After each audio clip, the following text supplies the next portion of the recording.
अक्षय तृतीया से पहले मध्य प्रदेश के कर्मचारियों को डबल तोहफा मिला।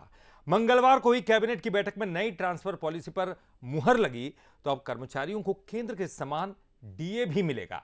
जहां इस सौगात पर कर्मचारियों ने खुशी जाहिर की तो कांग्रेस ने सवाल खड़े कर दिए। सभी माननीय मंत्रियों से आग्रह किया गया है कि वे स्थानांतरण 30 मई तक कर लें। जिस सौगात का इंतजार मध्य प्रदेश के कर्मचारी बीते 2 सालों से कर रहे थे, वो खुशखबरी मंगलवार को आ ही गई। सीएम डॉक्टर मोहन यादव की अध्यक्षता में कैबिनेट मीटिंग हुई, जिसमें नई ट्रांसफर पॉलिसी पर मुहर लग गई। अब 1 मई से 30 मई तक कर्मचारियों के ट्रांसफर हो पाएंगे। सभी माननीय मंत्रियों से आग्रह किया गया है कि वे स्थानांतरण 30 मई तक कर लें। 200 तक जो पद है उसमें 20% तक ट्रांसफर कर सकेंगे।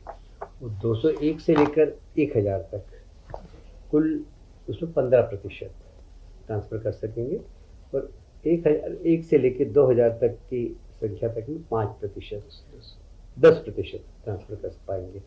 इस प्रकार लगभग 2001 से अधिक को 5%। अब आपको ये भी बताते हैं कि किस तरह से ट्रांसफर किए जाएंगे।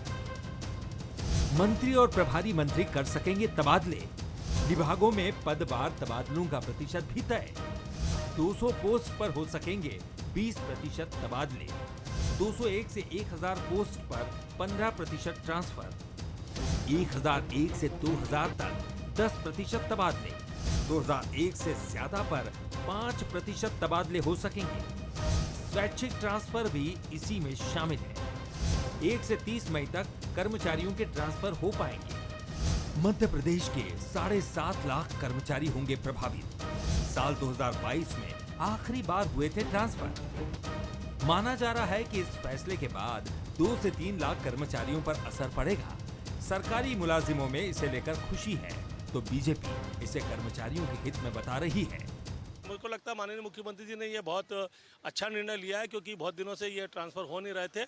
और माननीय मुख्यमंत्री जी मुझे लगता है कि प्रशासनिक तंत्र में जो अधिकारी कर्मचारी हैं उस पर बहुत ध्यान दे रहे हैं। तो इसका मतलब है कि उनका फोकस ये है कि जो मेरे जो सिपह सालार हैं उनकी भी व्यवस्था अच्छी तरह से होना चाहिए ताकि वो अच्छी गति से काम कर सके। तो इधर ट्रांसफर से बैन हटते ही विपक्ष ने ट्रांसफर में भ्रष्टाचार के आरोप लगाए और इसे वसूली करने का एक जरिया बताया। जो कन्वेंशनल सिस्टम है उस सिस्टम में केवल जो है एक तबादला उत्सव होता रहेगा जिसमें भारी लेन देन होगा और जो गरीब कर्मचारी हैं उनको संभव है कि अपने जीपीएफ और यहाँ वहाँ के पैसे निकाल के भी जो है अपनी पसंद की जगह पर जाने का अवसर मिले। सियासत से इतर ट्रांसफर नीति के साथ ही सरकार ने डीए बढ़ाने की भी सौगात दी है, जिसे अक्षय तृतीया से पहले डबल तोहफे की तरह देखा जा रहा है। सूरज शर्मा, बंसल न्यूज, भोपाल।